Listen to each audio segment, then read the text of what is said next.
പേഷ്യൻറ്റിനെ കൊണ്ട് പൈസ അടപ്പിച്ച് നമ്മൾ ഉപകരണങ്ങൾ വാങ്ങുന്നത് ശരിയാണോ? ഇവർ പേഷ്യൻസ് ഡയറക്റ്റായിട്ട് പോയി ഒരു മെഡിക്കൽ ഷോപ്പിൽ നിന്ന് ഉപകരണം വാങ്ങുകയല്ല ചെയ്യുന്നത്. ഒരാളിൽ തന്നു എന്നുള്ള ഒരു ധാരണയിൽ അയാളുടെ പേരിൽ പൈസ അടച്ചുകൊണ്ടിരിക്കുകയാണ്. നമ്മുടെ റിപ്പോർട്ട് ചെയ്യുന്ന അധികാരികൾ ഇത് പലപ്പോഴും കവറപ്പ് ചെയ്യുകയാണോ എന്ന് എനിക്ക് സംശയമുണ്ട്. ഇത് മേളിലോട്ട് ഇത് അറിയിക്കാതെ അവരതിനെ വെള്ളപൂശുന്നതാണോ എന്ന് എനിക്ക് സംശയമുണ്ട്. വളരെ ഹാർഡ് വർക്കിംഗ് ആയിട്ടുള്ള ഒരു ഡോക്ടറാണ് ഡോക്ടർ ഹാരിസ് എന്നുള്ളതാണ് ഞാൻ മനസ്സിലാക്കിയിട്ടുള്ളത്. അദ്ദേഹം പറഞ്ഞ കാര്യങ്ങൾ ഉൾപ്പെടെ വിശദമായിട്ട് പരിശോധിക്കുന്നതിന് വേണ്ടിയിട്ട് നിർദ്ദേശം നൽകിയിട്ടുണ്ട്. അത്തരത്തിലുള്ള പരിശോധന നടക്കുകയും ചെയ്യും. സർജറി ചെയ്താൽ തുന്നിക്കൂട്ടാനുള്ള നൂല് പോലും ഇല്ലാത്ത മെഡിക്കൽ കോളേജുകൾ കേരളത്തിലുണ്ട്. ഞെട്ടിക്കുന്ന കാര്യങ്ങളാണ്. സർജിക്കൽ ഉപകരണങ്ങളില്ല, മരുന്നില്ല. ഒരു ഡോക്ടർ, നേരും നിറവുമുള്ള ഒരു ഡോക്ടർ, ആർജവമുള്ള ഒരു ഡോക്ടർ തുറന്നു പറഞ്ഞ കാര്യങ്ങൾ കേരളം ചർച്ച ചെയ്യുകയാണ്. പരമസാധു മനുഷ്യരുടെ വേദന പരിഹരിക്കാൻ ശസ്ത്രക്രിയ ഉപകരണങ്ങൾ വാങ്ങാൻ മുട്ടാവുന്ന വാതിലൊക്കെ മുട്ടി പരാജയപ്പെട്ട് ഒടുവിൽ അതിൻ്റെ ഫ്രസ്ട്രേഷനിൽ, അതിൻ്റെ വൈകാരികതയിലിട്ടൊരു ഫേസ്ബുക്ക് പോസ്റ്റാണ്, 1-2 ഫേസ്ബുക്ക് പോസ്റ്റുകൾ. അതിനുശേഷം DME ഉടൻ വന്നു. ആ ഫേസ്ബുക്ക് പോസ്റ്റ് പിന്നാലെ DMEയുടെ പതിവ് നിരാകരണം, അങ്ങനെയൊന്നുമില്ല, ഈ പറയുന്നതൊന്നും അവാസ്തവമാണ് എന്ന പതിവ് നിരാകരണം വന്നു. എന്തായാലും ഡോക്ടർക്ക് പൊതുസമൂഹത്തിൽ കിട്ടുന്ന വലിയ പിന്തുണ കണ്ടിട്ടാകണം ഊരിയ അച്ചടക്കവാതിൽ തിരികെ ഉറയിലേക്ക് ഇടുന്നുണ്ട് ആരോഗ്യമന്ത്രി. തിരുവനന്തപുരത്ത് സർക്കാർ സംവിധാനങ്ങളുടെ, മുഖ്യമന്ത്രിയുടെ, ആരോഗ്യമന്ത്രിയുടെ ഒക്കെ മൂക്കിൻ കീഴിൽ കിടക്കുന്ന ഒരു മെഡിക്കൽ കോളേജിൽ ഇതാണ് അവസ്ഥയെങ്കിൽ നമ്മൾ പറയുന്ന ആരോഗ്യ കേരള പെരുമ എന്താണ്? അതെവിടെയാണ്? പ്രിയ പ്രേക്ഷകർക്ക് എൻകൗണ്ടർ പ്രൈമിലേക്ക് സ്വാഗതം.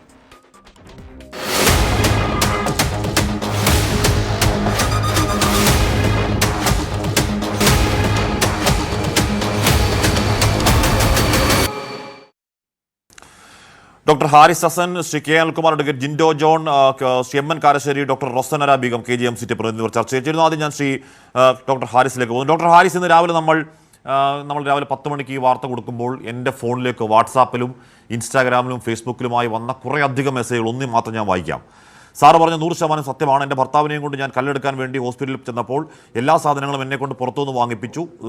സാറ് പറഞ്ഞ സത്യം മാത്രമാണ് എന്ന് പറയുന്നു. 2, ഒരു കൊളസ്ട്രോളിന് മരുന്ന് പോലും മെഡിക്കൽ കോളേജിൽ അവൈലബിൾ അല്ല, എല്ലാ മരുന്നും പുറത്തുനിന്ന് വാങ്ങണം. ഹാരിസ് ഡോക്ടറെ പോലെ നല്ലൊരു മനുഷ്യനെ ദ്രോഹിക്കാൻ ഞങ്ങൾ സമ്മതിക്കില്ല. ഒരു കൈക്കൂലി പോലും അദ്ദേഹം വാങ്ങില്ല. പാവപ്പെട്ടവർക്ക് എല്ലാ സഹായവും ആ മനുഷ്യൻ ചെയ്തു കൊടുക്കും. നിങ്ങൾ പത്രക്കാരും അദ്ദേഹത്തിനൊപ്പം ഉറച്ചു നിൽക്കണം. അപേക്ഷയാണ് എന്ന് പറഞ്ഞാൽ എനിക്ക് എന്താണെന്ന് വ്യക്തിപരമായി വന്ന സന്ദേശങ്ങൾ വായിക്കുകയായിരുന്നു ഡോക്ടർ. അപ്പോൾ ഇത് മാത്രമല്ല, ഇൻസ്റ്റാഗ്രാമിലും ഫേസ്ബുക്കിലും അടക്കം കുറേയധികം ഡോക്ടറുടെ നേർക്കുനേർ അനുഭവമുള്ള രോഗികളും അല്ലാത്തൊരു മനുഷ്യർ എനിക്ക് മെസ്സേജ് അയച്ചു. ആ സ്നേഹം വെറുതെ വരുന്നതല്ല, അത് പാവങ്ങളെ അല്ലെങ്കിൽ രോഗികളെ ഹൃദയപൂർവ്വം നോക്കി ചേർത്ത് പിടിക്കുന്നതിനുള്ള സ്നേഹമാണ്. ആ സ്നേഹം ആർജിച്ചെടുക്കുന്നതിന് ആദ്യം തന്നെ സ്നേഹാഭിവാദ്യങ്ങൾ അറിയിക്കുന്നു ഡോക്ടർ. ഈ പറയുന്ന അനുമോദനങ്ങളോ സത്യസന്ധനായ ഡോക്ടറോ എന്ന മന്ത്രിയുടെ സർട്ടിഫിക്കറ്റ് ഒന്നും ഡോക്ടറെ തൃപ്തിപ്പെടുത്താൻ പോകുന്നതല്ല എന്ന് ഞാൻ മനസ്സിലാക്കുന്നു. ഡോക്ടർക്ക് മനസ്സമാധാനം ഉണ്ടാവണമെങ്കിൽ താങ്കൾ പറഞ്ഞ കാര്യങ്ങളിൽ പരിഹാരമുണ്ടാക്കണം. ഈ കാര്യങ്ങൾ മുന്നോട്ടേക്ക് വെച്ചു. എത്രയും പെട്ടെന്ന് തന്നെ ഈ ഉപകരണങ്ങൾ അങ്ങോട്ടേക്ക് എത്തുമെന്നാണ് അറിയാൻ കഴിയുന്നത്. എപ്പോൾ ഉപകരണം എത്തുമെന്നും താങ്കൾ ഉന്നയിച്ച ആവശ്യങ്ങൾക്ക് എത്ര പെട്ടെന്ന് പരിഹാരം കാണുമെന്നുമാണ് ഇപ്പോഴുമുള്ള പ്രതീക്ഷ.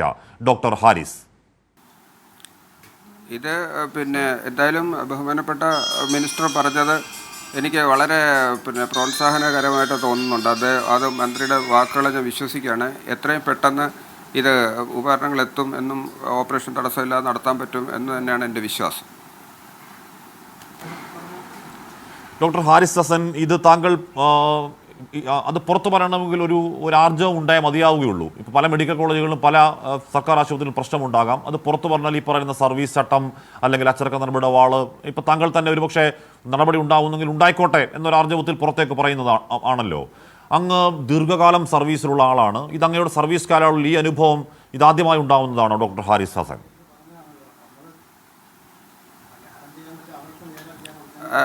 ഇത് ഇത്തരത്തിലുള്ളൊരു പ്രശ്നം എനിക്ക് ഇത്തരത്തിൽ ഞാനിപ്പോൾ ഹെഡ് ഓഫ് ഡിപ്പാർട്ട്മെൻ്റ് ആയിട്ട് ഇങ്ങനത്തെ ഒരു വിഷയം ഞാൻ ഇങ്ങനെ സോഷ്യൽ മീഡിയയിലൂടെ ചൂണ്ടിക്കാണിക്കുന്നത് ആദ്യമായിട്ടാണ്. അതിനകത്ത് അങ്ങനെ വലിയ ഇതിനകത്ത് എന്താണ്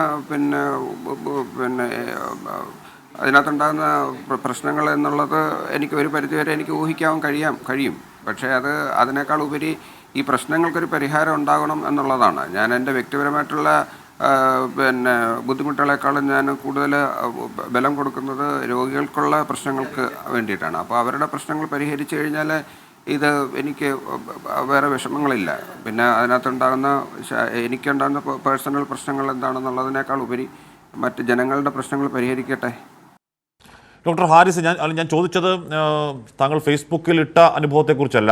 ഈ പറയുന്ന ശസ്ത്രക്രിയ ഉപകരണങ്ങൾ ആവശ്യപ്പെട്ടിട്ടും അതിനുവേണ്ടി പിന്നാലെ നടന്നിട്ടും അത് കിട്ടാതാവുന്ന ഇപ്പം അങ്ങയുടെ ഫേസ്ബുക്ക് പോസ്റ്റ് വായിച്ചാൽ കൃത്യമായി തന്നെ മനസ്സിലാകും. ഇത് പരസ്യമായി പറയാൻ ഉദ്ദേശിക്കുന്നത് അതിൻ്റെ എല്ലാ ലെവലും നമ്മളിപ്പോൾ ക്ഷമയോടെ നെല്ലിപ്പല കാണുക എന്ന് പറയില്ലേ, ആ നെല്ലിപ്പലകയിൽ നിന്നുകൊണ്ട് എഴുതിയ വാക്കുകളാണ്, വരികളാണ്. അത് ഉറപ്പായും വൈകാരികമാണ്, ഉറപ്പായും ഇമോഷണൽ ആണെന്ന് ആരും തർക്കമില്ല. ആ വൈകാരികമാകുമ്പോൾ ഉറപ്പായും നമ്മുടെ ഭാഷയ്ക്ക് മൂർച്ച കൂടും, തീർച്ച കൂടും, അതൊക്കെ ശരിയാണ്. ഞാൻ ചോദിക്കുന്നത് ഈ പറയുന്ന അനുഭവങ്ങൾ, ഈ പറയുന്ന എന്താണ് ചുവപ്പ് നാട അല്ലെങ്കിൽ മന്ത്രി തന്നെ പറയുന്നത് പോലെ സിസ്റ്റത്തിൻ്റെ പരാജയം ഒക്കെ അങ്ങേക്ക് നേരത്തെയും ബോധ്യമുള്ള അനുഭവമുള്ള കാര്യമാണോ ഡോക്ടർ? ആണ്. ഞാൻ ഈ സർവീസിൽ കയറിയിട്ട് ഒത്തിരി വർഷങ്ങൾ ഒരുപാടായി. അപ്പോൾ ഞാൻ തൃശ്ശൂർ മെഡിക്കൽ കോളേജിൽ ഡിപ്പാർട്ട്മെൻറ്റ് ഹെഡായിട്ടിരുന്നു, കോട്ടയത്ത് ഇരുന്നിട്ടുണ്ട്, അപ്പോൾ ഇവിടെ ഇരിക്കുന്നു. അപ്പോഴൊക്കെ ഈ ഇതുപോലുള്ള ഡിലേകളൊക്കെ അന്നും വളരെയധികം നേരിട്ടിട്ടുണ്ട്.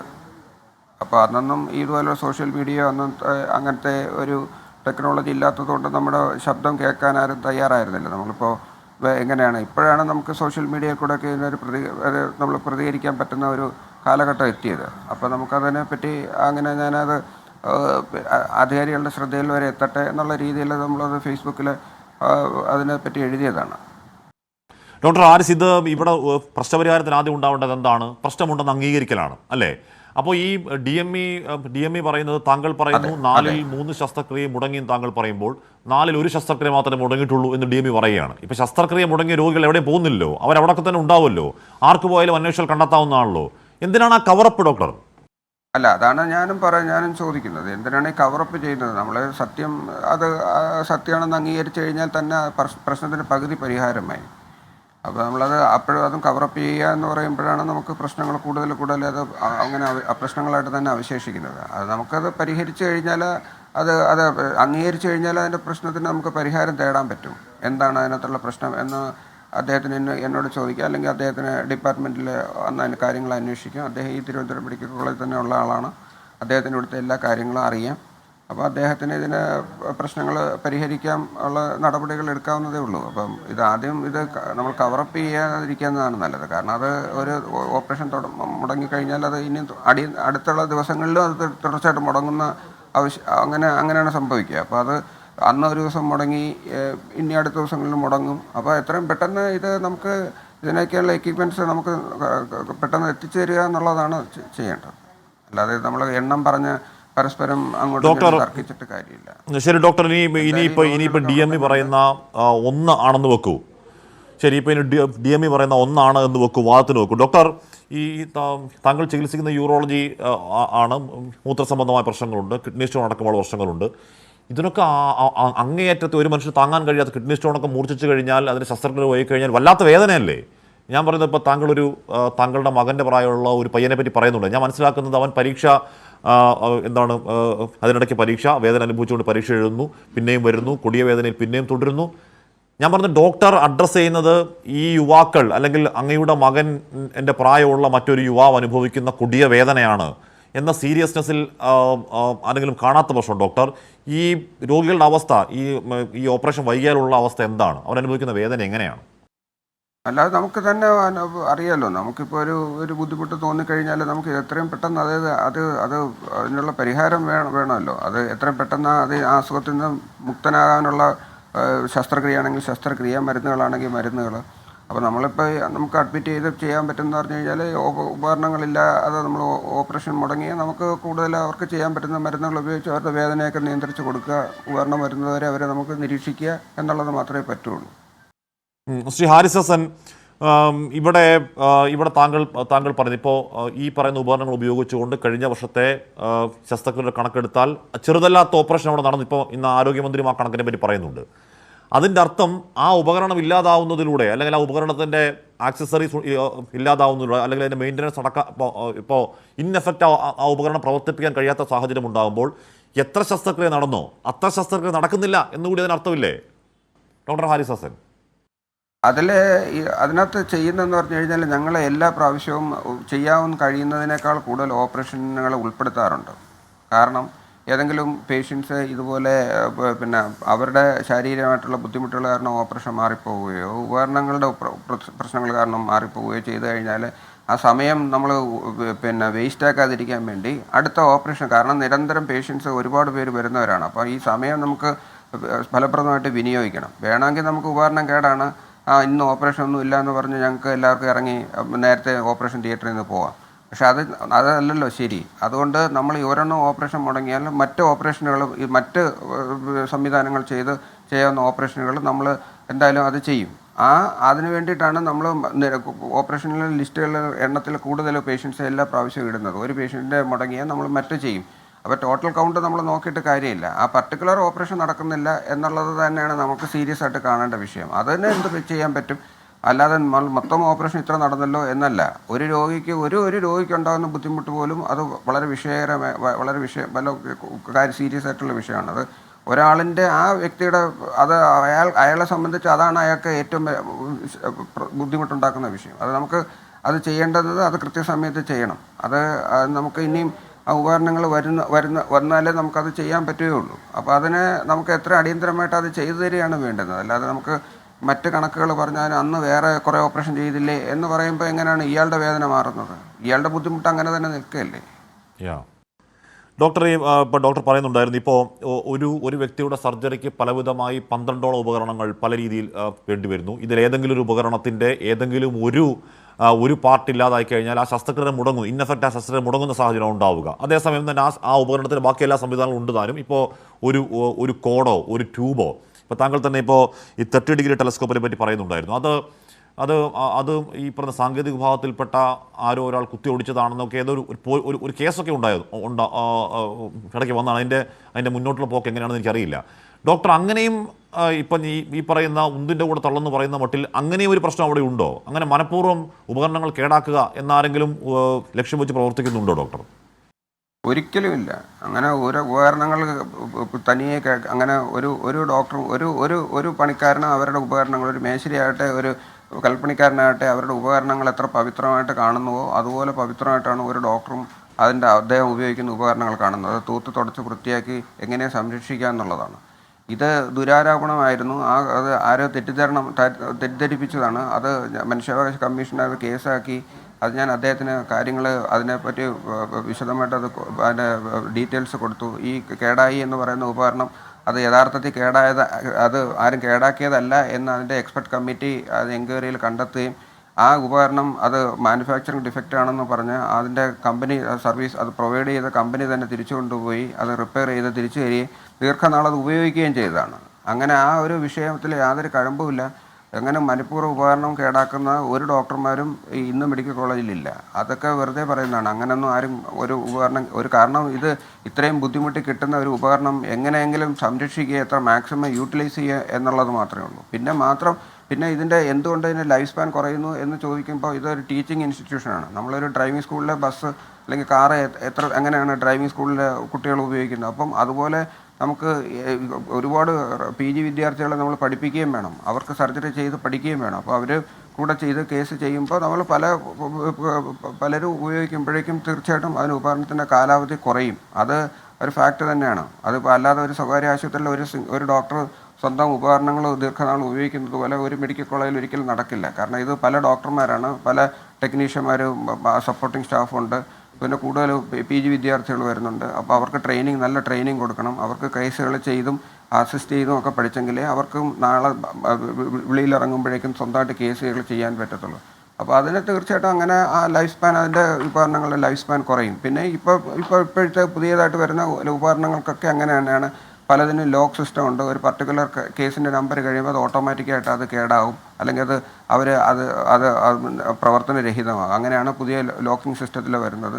പിന്നെ ഇപ്പോൾ അറിയാമല്ലോ, ഇപ്പോൾ എല്ലാ ഇലക്ട്രോണിക് ഡിവൈസസും അവർക്ക് ഒരു പർട്ടിക്കുലർ കാലാവധി കഴിയുമ്പോൾ അത് പെട്ടെന്ന് കേടാകത്തക്ക രീതിയിലാണ് അത് ഉണ്ടാക്കി ഇടുന്നത് തന്നെ. അപ്പോൾ ഇപ്പം ഈ 30 ഡിഗ്രി ടെലസ്കോപ്പ് എന്നൊക്കെ പറഞ്ഞാൽ പണ്ട് കാലത്ത് കിട്ടിയിരുന്ന ടെലസ്കോപ്പൊക്കെ കഴിഞ്ഞാൽ 15-18 വർഷം ഉപയോഗിച്ചിരുന്ന ടെലസ്കോപ്പുകളുണ്ട്. പക്ഷേ ഇപ്പോഴുള്ള കിട്ടുന്ന ടെലസ്കോപ്പിൽ എത്ര നല്ല കമ്പനിയുടെ ആയാലും അത് 1 വർഷമോ അല്ലെങ്കിൽ അതിൽ താഴെയൊക്കെ തന്നെ ഉപയോഗിക്കാൻ പറ്റുള്ളൂ. അപ്പോഴേക്കും അതെങ്ങനെയെങ്കിലും അതിൻ്റെ ക്ലാരിറ്റി കുറയുകയും അങ്ങനെയുള്ള പ്രശ്നങ്ങളൊക്കെ വരികയും ചെയ്യും. അത് ഡാമേജ് ആകും. അപ്പോൾ നമുക്ക് അതിനനുസരിച്ചിട്ടുള്ള ഉപകരണങ്ങളെ അങ്ങനെ തടസ്സം കൂടാതെ നമുക്ക് കിട്ടണം. അല്ലാതെ അത് എന്തുകൊണ്ട് മനഃപൂർവ്വം കേടാക്കി എന്നൊക്കെ പറഞ്ഞിട്ട് അങ്ങനെ അതിൽ വളരെ ബാലിശമായിട്ടുള്ള കാര്യങ്ങളാണ്. നമുക്കത് മനഃപൂർവ്വം കേടാക്കുന്നുണ്ട്, എന്താണ് പ്രയോജനം? ഒരു പ്രയോജനമില്ല. മനഃപൂർവ്വം കേടാക്കിയ നമുക്ക് തന്നെ, ഡോക്ടർമാർക്ക് തന്നെയാണ് ബുദ്ധിമുട്ട്. ഓക്കെ, ഞാൻ അങ്ങനെ അല്പസമയത്തിലെത്താൻ ഡോക്ടർ. അങ്ങ് തിരക്കിലാണെന്ന് എനിക്കറിയാം. ഞായറാഴ്ചയായിട്ടും ആശുപത്രിയിൽ പോയത് ആളാണ്. എല്ലാ ഞായറാഴ്ചകളിലും ആശുപത്രിയിൽ പോകുന്ന ആളാണ്. 360 ദിവസവും ജോലി ചെയ്യുന്ന ആളാണ്. അങ്ങ് സമയം കൂടി തുടർന്നാൽ നല്ലത്. ഞാൻ അങ്ങനെയൊക്കെ എത്താം. അഡ്വക്കേറ്റ് കെ അനിൽകുമാർ, ഇവിടെ ആരോഗ്യമന്ത്രി ഡോക്ടർ സത്യസന്ധയെ പറ്റി പറഞ്ഞു. അതങ്ങനെ തന്നെയാണ്, ഒരു തർക്കം അക്കാര്യത്തിലില്ല. മാത്രമല്ല നമുക്ക് വരുന്ന കുറേയധികം സന്ദേശങ്ങൾ അത് വ്യക്തമാക്കുന്നുമുണ്ട്. ശ്രീ അനിൽകുമാർ, ഇവിടെ ആരോഗ്യമന്ത്രി ആദ്യം പറഞ്ഞത് ഇത് ശ്രദ്ധയിൽപ്പെട്ടില്ല എന്നാണ് പറഞ്ഞത്. ആരോഗ്യമന്ത്രിയുടെ മൂക്കിന് താഴെയുള്ള ഒരു മെഡിക്കൽ കോളേജിൽ ഈ പറയുന്ന പ്രധാനപ്പെട്ട ഒരു വകുപ്പ് മേധാവി പറയുന്നത് ശ്രദ്ധയിൽപ്പെട്ടില്ലെങ്കിൽ അവർ ആ വകുപ്പിൽ തുടരാൻ യോഗ്യയാണോ? ഒന്ന്, ശ്രീ കെ അനിൽകുമാർ. രണ്ടാമത്തെ കാര്യം, ഇവിടെ ആരോഗ്യമന്ത്രി പറയുന്നത് സിസ്റ്റത്തിൻ്റെ പിഴവാണെന്ന് പറയുകയാണ്. എന്താണ് സിസ്റ്റം? എന്താണ് ബ്യൂറോക്രസി? ആ ബ്യൂറോക്രസിക്ക് പിഴവുണ്ടെങ്കിൽ നേരെ നയിക്കേണ്ടത് ആരാണ്? സർക്കാരല്ലേ? സർക്കാർ സംവിധാനങ്ങൾക്ക് ഈ വിഷയത്തിൽ വളരെ ഗംഭീരമായ പിഴവ് സംഭവിച്ചോ, ശ്രീ കെ അനിൽകുമാർ? കുട്ടികൾ ഓക്സിജൻ കിട്ടാതെ മരിച്ച ഉത്തർപ്രദേശിൽ അത് നവമാധ്യമങ്ങളിൽ പോസ്റ്റ് ചെയ്ത ഡോക്ടർ കഫീൽ ഖാനെ എങ്ങനെയാണ് ഉത്തർപ്രദേശ് സർക്കാർ കേസെടുത്ത് ജയിലിലിട്ട് പീഡിപ്പിച്ചത് എന്ന് നമ്മുടെ രാജ്യത്തിന് മുമ്പിലുണ്ട്.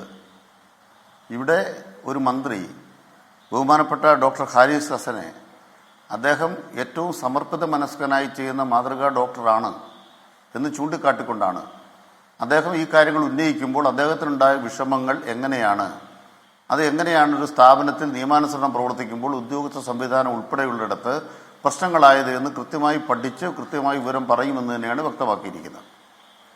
മാത്രമല്ല, ബഹുമാനപ്പെട്ട ഡോക്ടർ തന്നെ പറഞ്ഞിട്ടുള്ളത്, ആരോഗ്യമന്ത്രിയുടെ ഓഫീസിൽ ചെന്ന് ഈ കാര്യങ്ങളിൽ മന്ത്രിയുടെ സെക്രട്ടറിയോട് സംസാരിച്ചപ്പോൾ വളരെ വേഗം ഇതിന് തീർപ്പാക്കി കൊടുക്കണമെന്ന് മന്ത്രിയുടെ സെക്രട്ടറി എ സജീവൻ നിർദ്ദേശം നൽകിയെന്നും അദ്ദേഹം ഇന്ന് മാധ്യമങ്ങളോട് വ്യക്തമാക്കിയിട്ടുണ്ട്. ഇവിടെ നമ്മൾ മനസ്സിലാക്കേണ്ട ഒരു കാര്യം, ഞാൻ മനസ്സിലാക്കിയത് സാങ്കേതികമായ കാര്യങ്ങളായതുകൊണ്ട് നമുക്ക് തെറ്റുപറ്റിയെങ്കിൽ തിരുത്താൻ ഞാൻ തയ്യാറാണ്. എൻ്റെ അറിവെന്ന് പറയുന്നത് വൃക്കയിലെ കല്ല് നീക്കുന്ന ഒരു സർജറി നടത്തുന്ന ഉപകരണം, ആ ഉപകരണത്തിനൊരു പ്രശ്നമുണ്ട്. അതിൻ്റെ ലിത്തോക്ലാസ് പ്രോബ് എന്ന് പറയുന്ന അതിൻ്റെ ഒരു മെഷീനറിയുടെ ഒരു ഭാഗം ഇടയ്ക്കിടെ കേടുവരും. അങ്ങനെ കേടുവരുമെന്ന് കരുതി മുൻകൂറായി ഒരു 4 എണ്ണം വേണമെന്ന് ഡോക്ടർ റിക്വസ്റ്റ് കൊടുത്തു. കാരണം ഇത് സാധാരണഗതി ഇങ്ങനെ കേടുവരാൻ ഇടയുള്ളതാണ്. അതുകൊണ്ട് ഈ സൂക്ഷ്മമായി ഈ ഭാഗം നിങ്ങൾ മാറ്റിത്തരണം. അപ്പോൾ അത് വാങ്ങാനുള്ള അധികാരം അവിടുത്തെ ഹോസ്പിറ്റൽ ഡെവലപ്മെൻറ്റ് കമ്മിറ്റിക്കാണ്, HDC എന്ന് പറയും. അത് മന്ത്രിയുമായോ മന്ത്രിയുടെ ആഫീസുമായോ ബന്ധപ്പെട്ട സംവിധാനമല്ല, DHSുമായി ബന്ധപ്പെട്ട സംവിധാനമല്ല, HDS ആണ്, ഹോസ്പിറ്റൽ ഡെവലപ്മെൻറ്റ് സൊസൈറ്റിയാണ് അത് കൈകാര്യം ചെയ്യേണ്ടത്. അപ്പോൾ ഒരു പ്രശ്നം അവിടെ വന്നു. 32,000 രൂപയ്ക്ക് ഹൈദരാബാദിൽ നിന്ന് സാധാരണഗതിയിൽ കിട്ടിക്കൊണ്ടിരുന്ന ഒരു ഉപകരണത്തിൻ്റെ ഈ ഭാഗം 41,000 രൂപയായിട്ട് വില വർദ്ധിച്ചതായിട്ട് വിവരം വരികയാണ്. അപ്പോൾ 32,000 രൂപയ്ക്ക് വാങ്ങിക്കൊള്ളാൻ അനുവാദം കൊടുത്തിരുന്നു. പക്ഷേ അപ്പോഴാണ് അറിയുന്നത് അത് 41,000 രൂപ കൊടുത്താലേ കിട്ടുകയുള്ളൂ. ബഹുമാനപ്പെട്ട ഡോക്ടറെ ചൂണ്ടിക്കാണിക്കുന്നത് പോലെ ഈ സ്ഥിതിയുടെ ആപത്ഘടന അല്ലെ വളരെ വേഗം ഈ കാര്യങ്ങൾ നടക്കണം. അതുകൊണ്ട് 32,000-ൽ നിന്ന് 41,000 രൂപ വാങ്ങണമെങ്കിൽ അതിന് നിയമപരമായ കുറേ നടപടിക്രമങ്ങൾ കടക്കേണ്ടതുണ്ട്. അത് കേരളത്തിലെ സർക്കാർ മാത്രം തീരുമാനിച്ചാൽ മാറുന്നതല്ല. അത് ഓഡിറ്റുമായി ബന്ധപ്പെട്ട് അവർ ഉത്തരം പറയേണ്ടി വരും ഉദ്യോഗസ്ഥന്മാർ. ഇതുപോലൊരു സന്ദർഭത്തിൽ കേരളത്തിലൊരു സംഭവം ഉണ്ടായി. നമുക്കെല്ലാം അറിയാവുന്നതുപോലെ കോവിഡ് വന്നപ്പോൾ ലോക്ക്ഡൗണായി, PPE കിറ്റ് ലഭ്യമല്ല. കോവിഡിന് മുമ്പ് 550 രൂപയ്ക്ക് കിട്ടിക്കൊണ്ടിരുന്ന PPE കിറ്റ്, പക്ഷേ PPE കിറ്റ് ലഭ്യമല്ലാതെ വന്നപ്പോൾ ഇപ്പോൾ ഡോക്ടർ ഹാരിസിനെ പോലെ സമർപ്പിതരായി ജോലി ചെയ്യുന്ന ഡോക്ടർമാരുടെ ജീവനാണ് വില. അതുകൊണ്ട് എന്ത് വില കൊടുത്തും വാങ്ങിച്ച് ഡോക്ടർമാർക്കും നഴ്സുമാർക്കും കൊടുക്കുക. ഇതാണ് കേരളത്തിൽ നിന്ന് ശൈലജ ടീച്ചർ എടുത്ത നിലപാട്, മുഖ്യമന്ത്രി എടുത്ത നിലപാട്. അതിന് ലോകായുക്ത കേസായി. മാധ്യമങ്ങൾ കോവിഡ് കള്ളി. ആരാ കോവിഡ് കള്ളി? ശൈലജ ടീച്ചർ. എന്തിനാ കോവിഡ് കള്ളിയായത്? 15,000 PPE കിറ്റ് വാങ്ങിച്ചതിനാണ് ഒരു മന്ത്രിയെ കോവിഡ് കള്ളി എന്ന് വിളിച്ചത്. ആ അതേ മാധ്യമങ്ങൾ തന്നെയാണ് ഇപ്പോൾ പറയുന്നത് സിസ്റ്റമാകെ പോയി, മന്ത്രിയുടെ മൂക്കിന് താഴെ ഇതിങ്ങനെ ഉണ്ടായിട്ടും എന്താ മന്ത്രി ഇടപെടാത്തത്? ഇടപെട്ട മന്ത്രിയെ നിങ്ങളെങ്ങനെ കൈകാര്യം ചെയ്തു? എങ്ങനെ ശൈലജ ടീച്ചറെ കൈകാര്യം ചെയ്തു? ആ ശൈലജ ടീച്ചറെ കോവിഡ് കള്ളി എന്ന് പറഞ്ഞ് വടകര മുഴുവൻ ഇവിടെ ക്യാമ്പയിൻ നടത്തിയില്ലേ? നിങ്ങൾ ആലോചിച്ച് നോക്കൂ, എത്ര നിന്ദ്യവും നികൃഷ്ടവുമായ മനോഭാവമാണ് നമ്മുടെ നാട്ടിലെ ആളുകൾക്ക്, ഒരു കൂട്ടം ആളുകൾക്ക്. അവിടെ നിപ്പ പോലൊരു രോഗത്തിൽ നിന്നും ആ ആദ്യത്തെ രോഗിയെ മോചിപ്പിച്ച ചരിത്രമാണ് ഇപ്പോൾ മലപ്പുറത്ത് ആരോഗ്യ സംവിധാനത്തിലുള്ളത്. ഇന്ന് കേരളത്തിലെ ചില പത്രങ്ങളൊക്കെ തുള്ളിച്ചാടുന്ന കണ്ടു, മാധ്യമങ്ങൾ തുള്ളിച്ചാടുന്ന കണ്ടു. പക്ഷേ ഈ ഡോക്ടർ ആ തുള്ളിച്ചാട്ടത്തിന് കൂട്ടു നിൽക്കുന്ന ആളല്ല. അദ്ദേഹം ജെനുവിനാണ്. മന്ത്രി പറഞ്ഞ പോലെ അദ്ദേഹം കൃത്യമായിട്ട് ചൂണ്ടിക്കാണിച്ചു. ഇവിടെ അദ്ദേഹം തന്നെ പരാതിപ്പെട്ടൊരു കാര്യം ഞാൻ മനസ്സിലാക്കുന്നുണ്ട്. എന്താണ് മനസ്സിലാക്കുന്നത്? അദ്ദേഹത്തെ പോലെ തീവ്രമായി ആളുകൾക്ക് വേണ്ടി പ്രവർത്തിക്കുന്ന ഡോക്ടർമാരുടെ മനോവീര്യം കൊടുക്കുന്ന ഒരു സംഘം അവരാണ് പറയുന്നത് ഇത് കേടാക്കുകയാണ്, എന്നിട്ട് എന്താണ് ഇവിടെ ശസ്ത്രക്രിയ മുടക്കുകയാണ്, എന്നിട്ട് ഇത് സ്വകാര്യ മേഖലയെ സഹായിക്കുകയാണ്. ആരാ പറഞ്ഞത്? പത്രവാർത്ത. ആരാ വാർത്ത കൊടുത്തത്? മാധ്യമങ്ങൾക്ക് ഉത്തരവാദിത്തമില്ല. ഇങ്ങനൊരു വാർത്ത വന്നില്ലേ? ലോകായുക്ത കേസ് വന്ന് അവിടെ നിൽക്കട്ടെ. കേസ് കൊടുത്തു സാറേ, കേസ് കൊടുക്കും. പിന്നെ പ്രകാരം അല്ല അതിൽ പോലീസ് കേസ് പോയി, പോലീസ് കേസ് പോയപ്പോഴേക്കും കൊടുക്കാൻ കൊടുത്തു. ഞാൻ അങ്ങനെ എത്താം. കേടാക്കുകയാണ് പറയട്ടെ. അല്ല അത് പോലീസിലെ കേസ് പോയി, പോലീസ് കേസ് എടുത്തു, അന്വേഷണം ഉണ്ടായി. പിന്നെ വാർത്ത കൊടുക്കണ്ടേ? കൊടുക്കാതിരിക്കാൻ പറ്റുമോ? ഞാൻ പറയട്ടെ. അങ്ങനെ വരുമ്പോ വാർത്ത കൊടുത്തു, നിങ്ങൾ വാർത്ത കൊടുത്തു, അപ്പൊ എന്ത് സംഭവിക്കും? അത് കൈകാര്യം ചെയ്യുന്ന പോലീസ് അങ്ങനെ കേസ് എടുക്കാവോ? 32,000 41,000 രൂപയാകുമ്പോൾ അയാൾ ഒപ്പിടാൻ താമസിക്കും. അല്ല പറയട്ടെ, കേസെടുക്കൂ ഇല്ലയോ എന്നുള്ളതല്ല ഞാൻ ചോദിക്കുന്നത്. നിങ്ങൾ ചോദിക്കേണ്ടത്, മനസ്സിലാക്കേണ്ടത് 32,000 രൂപയുടെ 41,000 രൂപയായി. അപ്പോൾ അതിൻ്റെ അധിക ബലവർദ്ധനവ് ആര് താങ്ങും? അതിന് നിയമാനുസരണമുള്ള നടപടിക്രമങ്ങളിലൂടെ പോകണ്ടേ? അത്തരമൊരു നടപടിക്രമത്തിന് റിസ്ക് എടുക്കാൻ ഉദ്യോഗസ്ഥർ തയ്യാറാകാത്ത വിധം നമ്മുടെ നാട്ടിലെ മാധ്യമങ്ങൾ തയ്യാറാവുന്നില്ല എന്നുള്ളതാണ് താങ്കളുടെ ആദ്യഘട്ടത്തിലെ വാദം. ഞാൻ അങ്ങനെയൊക്കെ എത്താം. എന്തായാലും ഈ പറയുന്ന ചുവപ്പ്, അതാണ് ചുവപ്പ് നാട. ഇപ്പം സിസ്റ്റത്തിന്റെ പ്രശ്നമാണെന്ന് പറഞ്ഞാൽ ഞങ്ങളല്ല, അത് പറഞ്ഞ ആരോഗ്യമന്ത്രി തന്നെ പറഞ്ഞതാണ്. ശരി, അല്ല ശരിയാണ്. അല്ല ഞാൻ പറഞ്ഞ സിസ്റ്റത്തിന്റെ പ്രശ്നമാണെന്ന് പറഞ്ഞ മറ്റാരുമല്ല, അതെ ആരോഗ്യമന്ത്രി തന്നെ പറഞ്ഞതുമാണ്. ഞാൻ ചോദിക്കട്ടെ, ശരി, ആദ്യഘട്ടത്തിൽ അങ്ങനെ പറയാം. എനിക്കൊരു ഇടവേളയിലേക്ക് പോകണം. ഞാൻ ജിൻഡോയിലേക്ക് വരും മുൻപ് മറ്റൊരു ചേട്ടൻ കൂടി നമ്മുടെ കൂടെ ചേരുന്നുണ്ട്. അദ്ദേഹം ആയൂർ സ്വദേശിയാണ്. താലൂക്ക് ആശുപത്രിയിൽ നിന്ന് റഫർ ചെയ്ത് ട്രിവാൻഡ്രം മെഡിക്കൽ കോളേജിൽ വന്നതാണ്. അന്ന് കാലിന് പ്രശ്നമായിരുന്നു. ഞാൻ പേര് പറയുന്നത് ചേട്ടാ കാലിൻ്റെ ഒരു ഫോട്ടോ അന്ന് കണ്ടിരുന്നു. അത് ഒരുപക്ഷെ പ്രേക്ഷകരെ കാണിക്കാനാവാത്ത വണ്ണം വല്ലാത്ത രീതിയിൽ പൊട്ടിപ്പൊളിഞ്ഞിങ്ങനെ ഭീകരമായിരിക്കുകയായിരുന്നു. ഇപ്പോഴത്തെ ആരോഗ്യാവസ്ഥ എന്താണ്? ഇപ്പോഴത്തെ ആരോഗ്യാവസ്ഥ മെച്ചപ്പെടുന്നു. ഞാനൊരു സ്വകാര്യ ആശുപത്രിയിലാണ്. നമ്മളൊരു ഗൾഫിലുള്ള ഒരു ചേട്ടന്റെ സഹായത്താലാണ് ഇപ്പം ഈ ട്രീറ്റ്മെന്റ് തുടരുന്നത്. അല്ല, എനിക്കുണ്ടായ അനുഭവം പറയണം. മെഡിക്കൽ കോളേജിൽ ഉണ്ടായത് എന്താണ്? മെഡിക്കൽ കോളേജ് പ്രധാനം എന്ന്, അതായത് താലൂക്ക് ആശുപത്രിയിൽ നിന്ന് റെഫർ ചെയ്ത് മെഡിക്കൽ കോളേജിൽ പോകുമ്പോൾ നമ്മൾ ഒരുപാട് പ്രതീക്ഷയായിട്ട് എനിക്കൊരു ഫസ്റ്റ് എക്സ്പീരിയൻസ് ആണ് അത്. അപ്പൊ എന്റെ കാല് റെഡിയാവുമല്ലോ, മെഡിക്കൽ കോളേജിൽ ചെന്നാൽ എന്റെ കാല് സുഖം പ്രാപിക്കുമല്ലോ എന്നുള്ള വലിയ പ്രതീക്ഷയിലാണ് അവിടെ ചെന്നത്. പക്ഷെ അവിടെ ചെന്നപ്പോൾ എനിക്ക് അതിലൂടെ ഉണ്ടായ ഒരു അനുഭവം എന്ന് പറയുന്നത്, അനുഭവമാണല്ലോ ഏറ്റവും വലിയത്. അപ്പം ഈ കാല് പുഴുവരിച്ചായിരുന്നു. അപ്പൊ അവിടെ നമ്മളിപ്പോ ഒരു ഡ്രസ്സിങ്ങിന് വേണ്ടി കാല് ഓപ്പൺ ചെയ്തിട്ട്, അപ്പം സെപ്റ്റിക് വാർഡാ, അവിടെ ഈച്ചകളൊക്കെ ഉള്ളതാ, ഇവര് തുറന്നിട്ടിട്ടങ്ങ് പോവും. എന്നിട്ട് എപ്പോഴെങ്കിലും വരുന്നത്, അപ്പോഴത്തേക്ക് ഈച്ച അതിൽ കയറും. അങ്ങനെ പുഴു അരിച്ചു. ആ പറഞ്ഞോട്ടെ. ഹലോ കേൾക്കാം. അല്ല, പുഴു താഴെ വീണു അല്ലേ? താഴെ വീണു. അപ്പോഴും അവര് അതിന്റെ ഒരു, നമ്മളെ ഇപ്പൊ ഈ ഇങ്ങനെയുള്ള മെഡിക്കൽ സംവിധാനങ്ങൾ നമുക്ക് പബ്ലിക്കിലുള്ളതിന് നമുക്ക് വേണ്ട രീതിയിലുള്ള സീരിയസ്നെസ് അനുസരിച്ച് അവര്, എന്റെ കാലിന്റെ എന്ന് പറഞ്ഞാൽ വളരെ നീളത്തിൽ കിടക്കണം. ഞാൻ അന്നേരം ആ ഡോക്ടറെ അടുത്ത്, ജൂനിയർ ഡോക്ടർമാരാണ് വരുന്നത്. സീനിയർ ഡോക്ടർ ഒരു വട്ടം വന്നിട്ട് പിന്നെ പുള്ളിയെ കണ്ടിട്ടില്ല. അപ്പൊ ജൂനിയർ ഡോക്ടർമാർ അവരൊരു ലാഘവത്തോടാണ് ഇത് കൈകാര്യം ചെയ്യുന്നത്.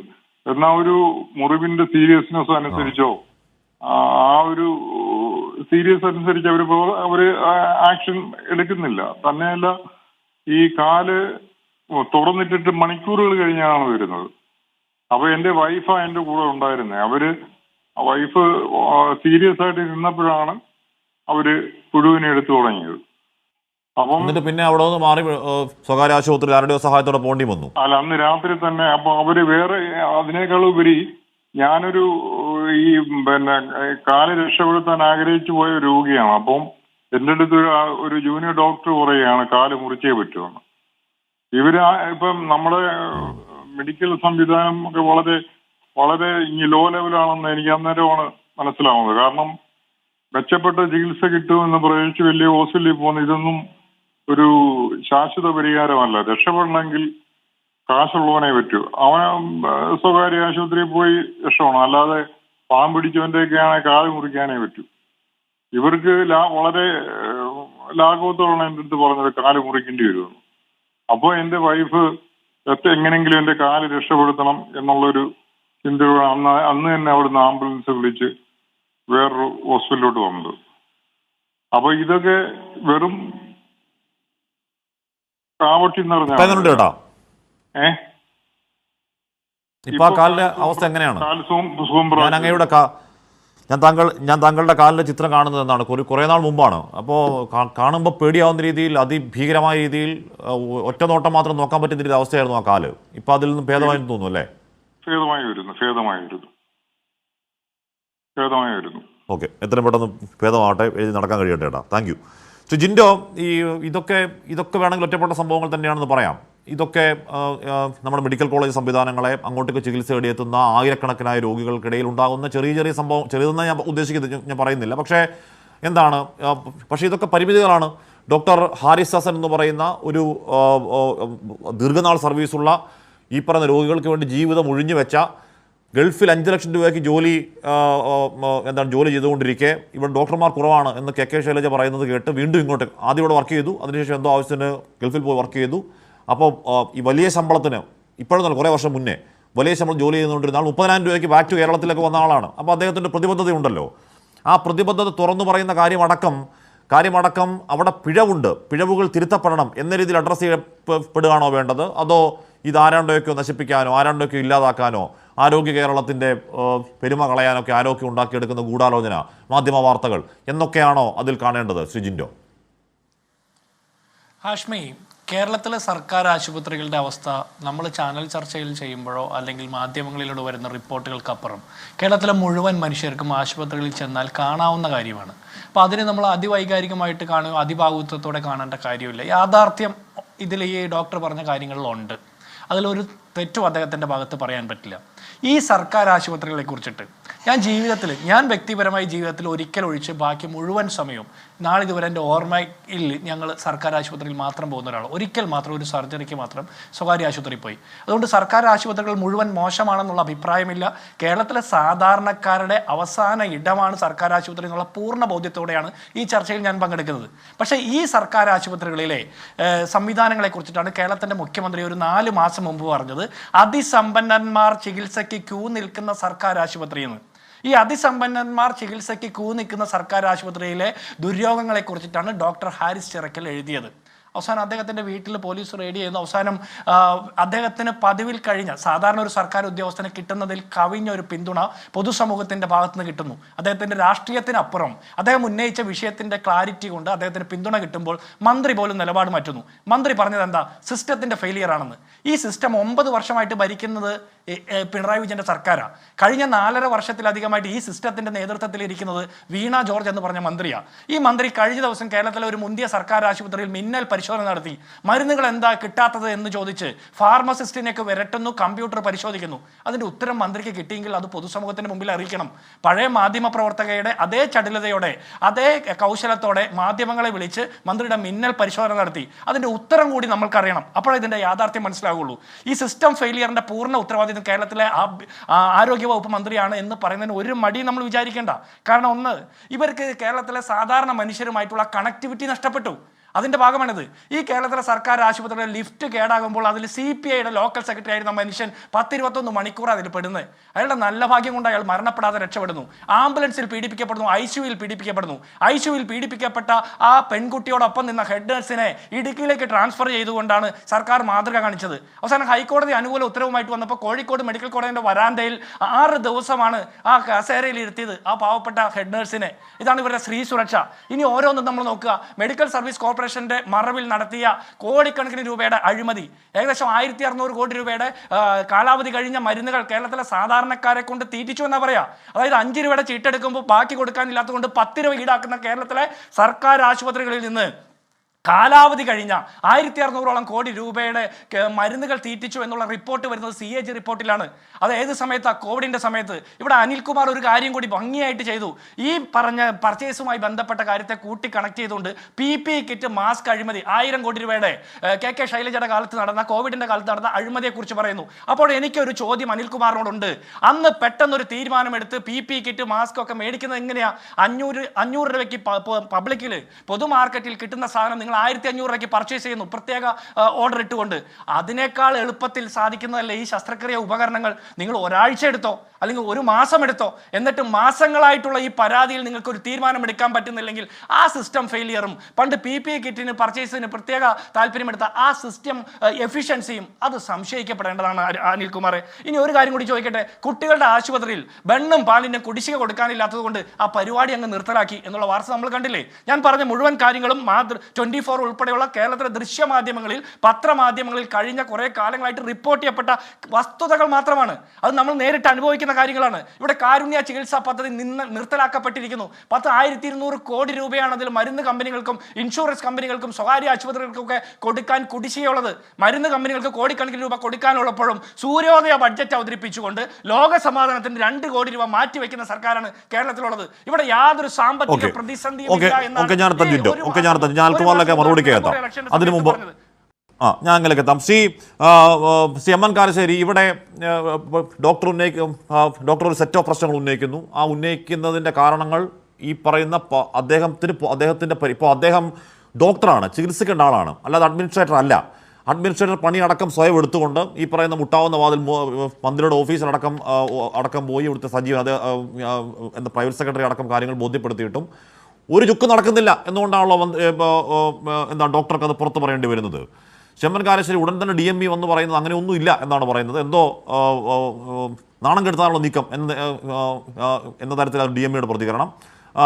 അവിടുത്തെ കോളേജ് പ്രിൻസിപ്പലിൻ്റെ പ്രതികരണം മറ്റൊന്നല്ല. ഇപ്പോൾ നേരത്തെ ജിൻഡോ പറയുന്നത് പോലെ ഈ ഡോക്ടർക്ക് കിട്ടുന്ന പിന്തുണ കണക്കിലെടുത്താണോ എന്തോ ആരോഗ്യമന്ത്രി എന്തായാലും സപ്പോർട്ട് പറയുന്നുണ്ട്. ചെമ്മൻ കാരശ്ശേരി, വാർത്തയുടെ ഈ ചൂട് മാറിയാൽ ഈ ഡോക്ടർക്കെതിരെ നടപടി ഉണ്ടാവില്ല എന്ന് ഉറപ്പുവരുത്തേണ്ടത് കേരളത്തിൻ്റെ ഉത്തരവാദിത്തമല്ലേ ചെമ്മൻ കാരശ്ശേരി? ഹാഷ്മി, തീർച്ചയായിട്ടും. അതായത് എനിക്ക് ആദ്യം ചെയ്യാനുള്ളത് കേരളത്തിലെ നീതിബോധമുള്ള എല്ലാ മനുഷ്യരുടെയും പേരിൽ തിരുവനന്തപുരം മെഡിക്കൽ കോളേജിലെ യൂറോളജി വിഭാഗം തലവൻ ഡോക്ടർ ഹാരിസ് ചെറക്കലിനെ അഭിവാദ്യം ചെയ്യുകയാണ്. എനിക്ക് വളരെ ഈ സങ്കടകരമായ നാണം കെട്ട ഈ വാർത്തയുടെ ഇടയിൽ ഇത്രയധികം പാവപ്പെട്ട ആളുകളോട്, തൊഴിലാളികളോട്, ദരിദ്രന്മാരോട്, രോഗികളോട് പ്രതിബദ്ധതയുള്ള ഒരു മലയാളി ഡോക്ടർ ഉണ്ടല്ലോ എന്നുള്ളത് മനുഷ്യ നന്മയിലുള്ള എൻ്റെ വിശ്വാസം വർദ്ധിപ്പിക്കുന്നുണ്ട്. യാതൊരു സംശയവുമില്ല. ഇവിടെ ഇപ്പോൾ എങ്ങനെയാണ് ഗവൺമെൻറ് അന്വേഷിക്കുന്നത്? ഇപ്പോൾ A+ കിട്ടിയ കുട്ടികൾക്ക് അക്ഷരം എഴുതാനും വായിക്കാനും അറിഞ്ഞുകൂടാ എന്ന് വല്ലവരുമല്ല DPI ഒരു യോഗത്തിൽ പറഞ്ഞു.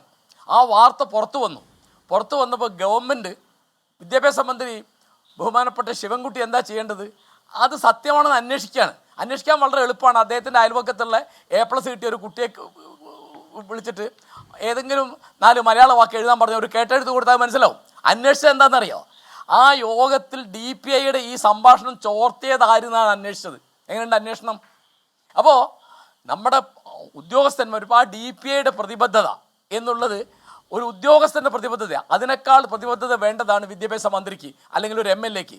അതുപോലെ നേരത്തെ മാധ്യമപ്രവർത്തകയായിരുന്ന നമ്മുടെ ഇപ്പോഴത്തെ ആരോഗ്യമന്ത്രി ബഹുമാനപ്പെട്ട ശ്രീമതി വീണ ജോർജ്, അവർ ഇതറിഞ്ഞില്ല അല്ലെങ്കിൽ സിസ്റ്റം തകരാറാണ് എന്ന് അവർ പറയുമ്പോൾ അവർക്കെതിരായിട്ട് മൊഴി കൊടുക്കുകയാണ്. അറിഞ്ഞില്ല എന്ന് പറഞ്ഞാൽ ഇതിപ്പോൾ ഏതെങ്കിലും വയനാട്ടിലോ ഇടുക്കിയിലോ ഉള്ള ഉൾഭാഗത്ത് ഒരു സാധാരണ പ്രൈമറി ഹെൽത്ത് സെൻ്ററിൽ എന്തെങ്കിലും ഒരു മരുന്നില്ലാതെ അറിഞ്ഞില്ല എന്നുള്ള മാതിരിയല്ല. തിരുവനന്തപുരം മെഡിക്കൽ കോളേജ് എന്ന് പറഞ്ഞാൽ എന്താ? അവിടുത്തെ ഏറ്റവും വലിയ, ഇപ്പോൾ ഒന്നാമത് മെഡിക്കൽ കോളേജുകളൊക്കെ പാവപ്പെട്ട ആളുകൾ, തൊഴിലാളികൾ, ദരിദ്രന്മാർ അവരുടെ അഭയകേന്ദ്രമാണ്. ഇവിടുത്തെ നേതാക്കന്മാരോ ഇവിടുത്തെ മന്ത്രിമാരോ ഒക്കെ ചികിത്സയ്ക്ക് പോകുന്നത് വളരെ ഉയർന്ന നിലവാരമുള്ള സ്വകാര്യ ആശുപത്രികളിലോ അല്ലെങ്കിൽ കേരളത്തിന് പുറത്തോ അല്ലെങ്കിൽ ഇന്ത്യക്ക് പുറത്തോ ആണ്. പ്രധാനപ്പെട്ട ആളിലൊക്കെ പോകുന്ന അമേരിക്കയിലാണ്. അറിയാമല്ലോ. ഞാൻ ഈ സമയത്ത് ഹാഷ്മി ഒരു കാര്യം ഓർമ്മ വരുന്നത് പറയാം. കൊച്ചി സംസ്ഥാനത്ത് കോൺഗ്രസ് പ്രവർത്തിച്ചിരുന്നത് പ്രജാമണ്ഡലം എന്നുള്ള പേരിലാണ്. ആ പ്രജാമണ്ഡലത്തിൻ്റെ ഏറ്റവും പ്രധാനപ്പെട്ട നേതാവായിരുന്നു ഇക്കണ്ട വാര്യർ. അദ്ദേഹമാണ് കൊച്ചിയിലെ പ്രധാനമന്ത്രി ആയിരുന്നത്. എൻ്റെ ധാരണ ശരിയാണെങ്കിൽ കൊച്ചിയിലെ ആദ്യത്തെയും അവസാനത്തെയും പ്രധാനമന്ത്രി എന്ന് അങ്ങനെ പറയാം ഇക്കണ്ട വാര്യരായിരുന്നു. ഇക്കണ്ട വാര്യർ വളരെ പഠിച്ച ആളാണ്, നേരത്തെ അഡ്വക്കേറ്റ് ആയിരുന്നു. അദ്ദേഹം അവസാന കാലത്ത് ചികിത്സിക്കാൻ വേണ്ടി കൊച്ചിയിലെ സർക്കാർ ആശുപത്രിയിൽ പോയി. അപ്പോൾ ഗവൺമെൻറ് പറഞ്ഞു അദ്ദേഹത്തെ കേരളത്തിന് പുറത്തോ ഇന്ത്യക്ക് പുറത്തോ അയക്കാമെന്ന്. ഇക്കണ്ട വാര്യർ പറഞ്ഞു, ഞാൻ ഇവിടെ പ്രധാനമന്ത്രി ആയിരുന്ന ആളാണ്, ഇവിടുത്തെ സാധാരണ ജനങ്ങൾക്ക് കിട്ടുന്ന ചികിത്സ എന്താണെന്ന് എനിക്കറിയണം, എനിക്കത് മാത്രം മതി എന്ന് പറഞ്ഞു സർക്കാർ ആശുപത്രി കിടന്നു, ചികിത്സയേറ്റു. 1977 അദ്ദേഹം മരിച്ചുപോയി. ഇന്ന് കേട്ട എന്തൊരു അത്ഭുതകരമായ വാർത്താന്ന് തോന്നുന്നു. ഇതൊക്കെ ഈ നാട്ടിലുണ്ടായിരുന്നാണ്. ഇക്കണ്ടവാരൊന്നും ഇപ്പോൾ നമ്മൾ ഓർമ്മിക്കുന്നില്ല. അത്ര അധികം ജനങ്ങളോട് പ്രതിബദ്ധത ഉണ്ടായിരുന്ന ഒരാളാണ്. ആ പ്രതിബദ്ധത കാണിക്കുന്ന ഉദ്യോഗസ്ഥന്മാരും ഡോക്ടർമാരും നമുക്കുണ്ട് എന്നുള്ളത് തീർച്ചയായിട്ടും നമ്മുടെ ജനങ്ങളുടെ വലിയൊരു ആശ്വാസമാണ്. പിന്നെ ഇപ്പോൾ ജിൻഡോ ജോൺ പറഞ്ഞ മാതിരി 2 കോടി ലോക സമാധാനത്തിന് മാറ്റിവെക്കുക. നമ്മുടെ ഗവൺമെൻറ്റുകളുടെ പ്രധാനപ്പെട്ട പ്രശ്നം മുൻഗണനാക്രമം ഇല്ല എന്നുള്ളതാണ്. ഇവിടുത്തെ രാഷ്ട്രീയ പാർട്ടികൾ എല്ലാവരും LDFിലും UDFിലും ഒക്കെ എല്ലാവരും എന്താ പറയുക, പ്രത്യയശാസ്ത്രമായിട്ട് അവതരിപ്പിക്കുക വികസനമാണ്. വികസനം എന്ന് പറഞ്ഞാൽ എന്താ? റോഡ്, പാലം, വലിയ ബിൽഡിങ്, മെഡിക്കൽ കോളേജ് 1-ാം തരം ബിൽഡിംഗ് ഉണ്ട്, അല്ലെങ്കിൽ ലബോറട്ടറി ഉണ്ട്, അല്ലെങ്കിൽ അവിടെ മറ്റേ സൗകര്യമുണ്ട്, ഈ സൗകര്യമുണ്ട്. നീതിയാണ് രാഷ്ട്രീയത്തിലെ ലക്ഷ്യം എന്ന് പറയുന്നത്. വികസനമൊക്കെ മാർഗമാണ്. ഇപ്പോൾ കോഴിക്കോട്ടെ 2 അനുഭവം ഞാൻ പറയാം. ഒന്ന്, അവിടെ ഹർഷിന എന്ന് പേരായ ഒരു വീട്ടമ്മ അവർക്ക് ശസ്ത്രക്രിയ നടത്തിയപ്പോൾ അവരുടെ വയറ്റിനകത്ത് വെച്ച് കത്രിക വെച്ച് തുന്നിപ്പോയി. 9ാമത്തെ മാസമാണ് അവരിത് മനസ്സിലാക്കുന്നത്. വയറുവേദന വന്നപ്പോൾ ഇതിന് കൊടുത്ത പരാതിക്ക് ഇപ്പോഴും പരിഹാരമായിട്ടില്ല. മെഡിക്കൽ കോളേജിൽ ഉപയോഗിച്ചിരുന്ന സിസേഴ്സാണ് ആ വീട്ടമ്മയുടെ വയറ്റിലുണ്ടെന്ന് കണ്ടെത്തി കഴിഞ്ഞിട്ടും അവർ നീതിക്ക് വേണ്ടി റോട്ടിലാണ്. ഇതുപോലെ ഇതിനേക്കാൾ നാണം കെട്ട ഒരു കാര്യമാണ് ICUവിൽ അർദ്ധബോധാവസ്ഥയിൽ കിടക്കുന്ന ഒരു വീട്ടമ്മയെ അവിടുത്തെ ഒരു ജീവനക്കാരൻ ബലാത്സംഗം ചെയ്തു. ആലോചിച്ച് നോക്കൂ, കോഴിക്കോട് മെഡിക്കൽ കോളേജിൽ ആ വീട്ടമ്മയും നീതി കിട്ടാതെ റോട്ടിലാണ്. അപ്പോൾ ഈ നീതി ഉറപ്പാക്കാതെ ഏത് വികസനത്തെ പറ്റിയാണ് നമ്മൾ പറയുന്നത്? ഇവിടുത്തെ കേരള കോൺഗ്രസ് ആണ് വികസനം എന്നുള്ള പ്രത്യയശാസ്ത്രം തുടങ്ങിയത്. പിന്നെ മുസ്ലിം ലീഗും കോൺഗ്രസും ഇപ്പോൾ CPM-ഉം CPI-യും BJP എല്ലാവരും വികസനം വികസനം എന്നാണ് പറയുന്നത്. അപ്പോൾ നീതിയുടെ ഒരു പ്രശ്നം, ന്യായത്തിൻ്റെ ഒരു പ്രശ്നം, ജനങ്ങളുടെ വാസ്തവമായ ദുരിതത്തിൻ്റെ ഒരു പ്രശ്നം, മനുഷ്യജീവന്റെ വില, മനുഷ്യന്റെ അന്തസ്സ് തുടങ്ങിയുള്ള കാര്യങ്ങൾ ഏറ്റവും പ്രസക്തമായ കാര്യങ്ങൾ തന്നെയാണ് ഈ പറഞ്ഞ പ്രയോറിറ്റി. അത് നമ്മൾ കഴിഞ്ഞ കുറേ നാളുകളായി നമ്മുടെ ഈ കാലത്തിന്റെ പ്രയോറിറ്റി എന്താ നമ്മൾ ചോദിക്കുന്നുണ്ട്. പക്ഷേ ഉത്തരം കിട്ടുന്നില്ലെങ്കിലും ഞാൻ അങ്ങനെയൊക്കെ എത്താം. ശ്രീ ഡോക്ടർ റൊസനാര ബീഗം, ഇവിടെ വയനാട് ഇപ്പോൾ മെസ്സേജാണ്. വയനാട് ജില്ലയിലെ സുൽത്താൻ ബത്തേരി താലൂക്ക് ആശുപത്രിയിൽ അമ്മയും കുഞ്ഞും ആശുപത്രി കെട്ടിടം 7 നിലയിലുള്ള ഉദ്ഘാടനം ചെയ്തിട്ട് 3 വർഷം പിന്നിട്ടു. ഇതുവരെ പ്രവർത്തനം തുടങ്ങിയിട്ടില്ല. ആവശ്യമുള്ള ജീവനക്കാരെ നിയമിക്കാത്തതാണ് പ്രശ്നം. ഉദ്ഘാടനം ചെയ്തത് വീണ ജോർജ് മന്ത്രി തന്നെയാണ്. വയനാട് മെഡിക്കൽ കോളേജിലെ CT സ്കാൻ മെഷീൻ കേടായിട്ട് 7 മാസം പിന്നിട്ടു. നിലവിൽ വാങ്ങാൻ അനുമതിയായി എന്നാണ് പറയുന്നത്. ഇതുവരെ ഞാൻ എത്താം സുനിൽകുമാർ, ഞാൻ അങ്ങനെ എത്താം. മതിയായ സമയം തരും. അല്ലല്ല ഇങ്ങനെ ഞങ്ങളുടെ പാർട്ടിക്കെതിരെ ചർച്ചയ്ക്ക് വെച്ചിട്ട് എന്നെ ഇവിടെ ഇരുത്തുന്നതിനാ? സമയം തരും സുനിൽകുമാർ, ഞാൻ അങ്ങനെ കാണാം. ഞാൻ ഡോക്ടറിലേക്ക് പോട്ടെ. അല്ലല്ല, അത് വേണ്ട. 8 പരിപാടിയാ. നിങ്ങൾ ഇങ്ങനെ ഞാൻ അങ്ങനെയൊക്കെ വരും. ഞങ്ങളെ വിളിക്കണ്ട. ഞാൻ അങ്ങനെയൊക്കെ വരും. സമയം തരും. വേണ്ട, അങ്ങനെ വരേണ്ട കാര്യം. സമയം തരും. ഔദാര്യം വേണ്ടെന്ന്. ഔദാര്യമല്ല പറയുന്നത്. നമ്മൾ പ്രശ്നം ഉണ്ടാക്കല്ലേ. ഔദാര്യം വേണ്ട, വിളിക്കാതിരുന്നാ മതി. എന്താണ് അങ്ങനെ പറയില്ല. ഔദാര്യം വേണ്ട, അങ്ങനെ പറയേണ്ട കാര്യമില്ല. അങ്ങനെ പറയേണ്ട കാര്യമില്ല. ഞാൻ അങ്ങയിലേക്ക് ആദ്യം വന്നു, ഞാൻ ഇടപെട്ടില്ല. ഇല്ല, PP കിറ്റ് അടക്കമുള്ള കാലം ഇടപെടാനുണ്ടായിരുന്നു. ഇടപെടാതെ ഞങ്ങൾ കേട്ടിരുന്നു. ഞാൻ ജിൻഡോയിലേക്ക് പോയി. ജിൻഡോ കോൺഗ്രസ് വർഷം പറയുന്നു. MN കാരശ്ശേരി കേരളത്തിന്റെ ഒരു സമൂഹ മനസാക്ഷി പോലെ പ്രവർത്തിക്കുന്ന ആളാണ്. അദ്ദേഹം പറഞ്ഞു കേൾക്കും. ഞാൻ അങ്ങനെ മറുപടിക്ക് വരികയല്ലേ? കാരശ്ശേരി പറഞ്ഞ ഏത് വർഷ? അല്ലല്ല, ഒരു മറുപടിയും വേണ്ട. കാരശ്ശേരി ഇപ്പൊ പറഞ്ഞിട്ട് പോലെ ഏത് വർഷം? അല്ല, കാരശ്ശേരി ഇരിക്കുന്നതാണ് അങ്ങയുടെ പ്രശ്നം. ഏത് വർഷം? ഇന്നത്തെ വിഷയത്തെ കുറിച്ച് വല്ല? അല്ല, കാരശ്ശേരി ഇരിക്കുന്നതാണ് അങ്ങയുടെ പ്രശ്നം. ഒരു പ്രശ്നമില്ല. അല്ല, കാരശ്ശേരി ഇരിക്കുന്നതാണോ അങ്ങയുടെ പ്രശ്നം? ശ്രീകുമാർ, ഞങ്ങൾക്ക് നിങ്ങളാ പ്രശ്നം. ഹാഷ്മിയാണ് എന്റെ പ്രശ്നം. ഞാൻ അങ്ങനെ മറുപടിക്ക് വരുമെന്ന് പറയില്ല. അങ്ങ് അസോസിയേഷൻ എന്തിനാണ്? തെറി പറയാൻ 3-4 ആളെ കൊണ്ടുവരും. ഒരു മറുപടിയും വേണ്ട. ആരാണ് കാരശ്ശേരി? അല്ല, MN കാരശ്ശേരി പറഞ്ഞു എന്താണ് പ്രശ്നം? അത്ര ഒരു ഉപകാരം ചെയ്തു. അല്ല, കാരശ്ശേരി CPM എന്ത് തെറി പറഞ്ഞു? കാരശ്ശേരി CPM എന്ത് തെറി പറഞ്ഞു? പറഞ്ഞ എന്താണ്? കാരശ്ശേരി CPM എന്ത് തെറി പറഞ്ഞു? കാരശ്ശേരിക്ക് ആദ്യം മറുപടി പറയാം. കാരശ്ശേരി CPM പറഞ്ഞ തെറി എന്താണ്? പറയൂ, എന്താ പറയൂ. അല്ല, കാരശ്ശേരി തെറി പറയൂ. CPM തെറി പറയൂ അൽകുമാർ. ഞാൻ പറയാം. അല്ല, അങ്ങനെ അസ്വസ്ഥമാക്കിയ തെറി എന്താണ് കാരശ്ശേരി ഭാഷ പറഞ്ഞത്? പറയാം. എന്താണ് പറഞ്ഞത്? അതെ, പറയാം. ഞാൻ തെറി പറഞ്ഞു എന്ന് ഞാൻ പറഞ്ഞില്ല കേട്ടോ. കാശ്മീർക്ക് ഏതെങ്കിലും പച്ചമലയാളം അങ്ങനെ മനസ്സിലാവും. കാശ്മീരുടെ കുഴപ്പമാണ്. ഞാൻ പറയാത്തൊരു കാര്യമാണ് തെറി പറഞ്ഞു. ഞാൻ റിവൈൻഡ് ചെയ്യിപ്പിക്കണോ? അതുകൊണ്ട് കിട്ടോ? ചീത്ത തെറി എന്താ വ്യത്യാസം? അല്ല, പറഞ്ഞോളൂ. അല്ല, പോട്ടെ, ചീത്ത. അല്ല, CPM-നെ കാരശ്ശേരി ചീത്ത എന്താ? അവിടെ ഹർഷന എന്ന് പറഞ്ഞൊരു വീട്ടമ്മ വയറ്റിനകത്ത് കത്തിരി 9 മാസം നടന്നു. അത് ചീത്തയാണോ പറഞ്ഞത്? കാരശ്ശേരിയോടുള്ള ചോദ്യം. A+ കിട്ടിയ ഒരു കുട്ടിക്ക് എഴുതാൻ പാടില്ല, വയ്യത്തില്ല എന്ന് പറഞ്ഞു, എഴുതാൻ അറിയത്തില്ല എന്ന് പറഞ്ഞു. ആ കുട്ടിയുടെ പേര് പറയൂ, നമുക്ക് അവിത്തെ തുടങ്ങാം. കേരളത്തിലെ A+ എഴുതാൻ അറിയത്തില്ല പറഞ്ഞു. ആർക്കാണത്? പറഞ്ഞോ, അവിടെ തൊട്ട് നമുക്ക് തുടങ്ങാം. ചോദ്യമാണോ? ഇവർക്കൊക്കെ അല്ല, അത് DPI പറഞ്ഞതാണ്. ചോദ്യമാണോ? DPI പറഞ്ഞതാണ്. കുട്ടിക്കാണ് അല്ല, കാരശ്ശേരി മാഷോട് ചോദ്യമാണോ? DPI സർക്കാർ ഉദ്യോഗസ്ഥനാണ്. ഏത് കുട്ടിക്കാണ്? DPI പറഞ്ഞതാണ്, കാരശ്ശേരി പറഞ്ഞതല്ല. ഉത്തരം പറയൂ.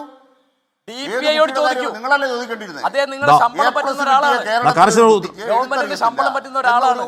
DPI പറഞ്ഞു എന്നാ ഞാൻ പറഞ്ഞത്. അല്ല, കാരശ്ശേരി പറയുന്നു ഏറ്റവും മുന്തിയ ഒരു എഴുത്തുകാരൻ, ഞാൻ ബഹുമാനിക്കുന്ന കാരശ്ശേരി DPIയോട് ചോദിക്കൂ. പറഞ്ഞു. ആ കുട്ടിയുടെ പേരെന്ന് പറഞ്ഞു. അല്ല, മറുപടിക്കാണെങ്കിൽ കാരശ്ശേരി മറുപടി പറയാം. അല്ല, മറുപടിക്കാണെങ്കിൽ മറുപടി പറയാം. കാരശ്ശേരി മാഷ് കുട്ടികളെ അപമാനിക്കുന്ന ഒരാൾ എന്ത് വിഷയം? അത് പറഞ്ഞപ്പോൾ നിങ്ങളോട് മാസങ്ങൾ കഴിഞ്ഞിട്ട് കാരശ്ശേരിയോടല്ല ചോദിക്കേണ്ടത്. നിങ്ങളുടെ ശമ്പളം പറ്റുന്ന എല്ലാവരും മറുപടിയാണോ? നിങ്ങൾ A+24 ചാനലിലൂടെ അപമാനിച്ചില്ലേ കാരശ്ശേരി? അല്ല, കാരശ്ശേരി മറുപടി പറയുന്നതാണ്. അല്ല, ശ്യാൽകുമാർ താങ്കൾ ചോദ്യം ചോദിക്കുകയാണെങ്കിൽ കാരശ്ശേരി മറുപടി പറയും. കുട്ടികളെ അപമാനിച്ചു. ഞാൻ മറുപടി പറയട്ടെ. അല്ല, നിങ്ങളെന്താ ചോദിക്കുന്നത്? ഞാൻ മറുപടി പറയട്ടെ. കേരളത്തിൽ A+ കിട്ടിയ 10,000-കണക്കിന് കുട്ടികൾക്ക് അക്ഷരം അറിയില്ല, എഴുത്താൻ അറിയില്ല എന്ന് പറഞ്ഞാൽ ആ കുട്ടിയുടെ പേര് പറയണ്ടേ?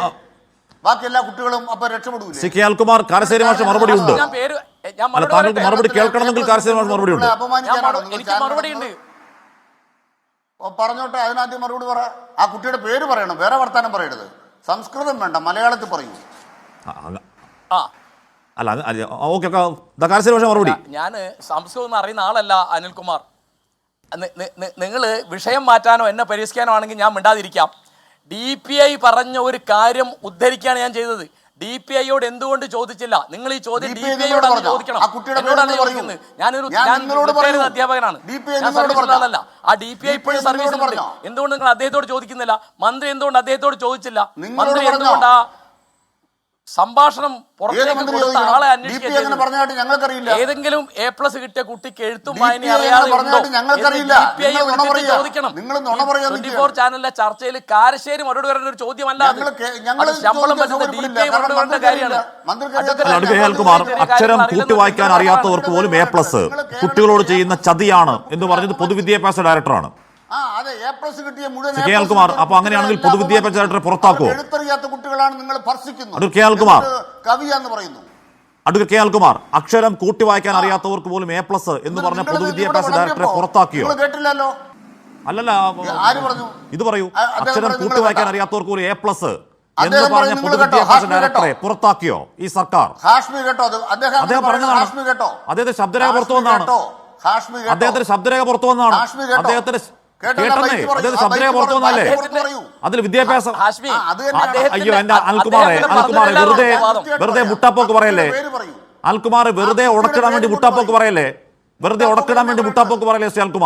ശ്യാൽകുമാർ, കേരളത്തിന്റെ പൊതുവിദ്യാഭ്യാസ ഡയറക്ടർ പറഞ്ഞു അക്ഷരം കൂട്ടി വായിക്കാൻ അറിയാത്തവർക്ക് പോലും A+ എന്ന് പറഞ്ഞ ആ DPI കുട്ടികളെ അപമാനിക്കുകയാണോ? അപമാനിച്ച DPI സർക്കാർ പുറത്താക്കിയോ? ബാക്കി അങ്ങോട്ട് പറയാം, ബാക്കി അങ്ങോട്ട് പിടിക്കും.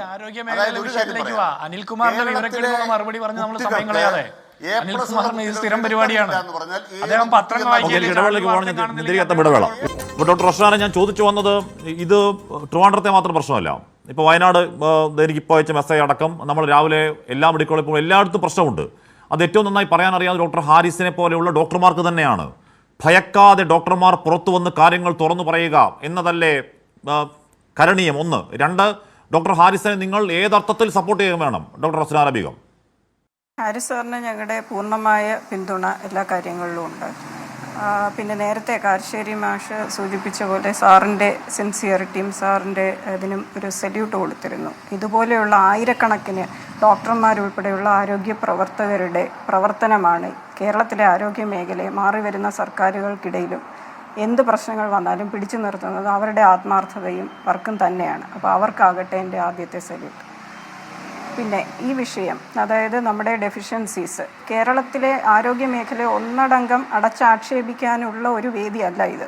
കാരണം നമ്മളെപ്പോഴും മെച്ചപ്പെട്ട സേവനം കൊടുക്കുന്നവർ തന്നെയാണ്. കേരളത്തിലെ മെഡിക്കൽ കോളേജുകളും ഒക്കെ കൊടുക്കുന്നുണ്ട്. പക്ഷേ അതിനിടയിൽ പ്രശ്നങ്ങൾ നിരവധി വരുന്നുണ്ട്. ഇടയ്ക്ക് വരുന്ന ഓരോ പ്രശ്നങ്ങളിലും ഒരു സൊല്യൂഷൻ കണ്ടെത്താൻ വേണ്ടിയാണ് ഇത്തരം വേദികൾ നമ്മൾ ഉപയോഗിക്കേണ്ടത്.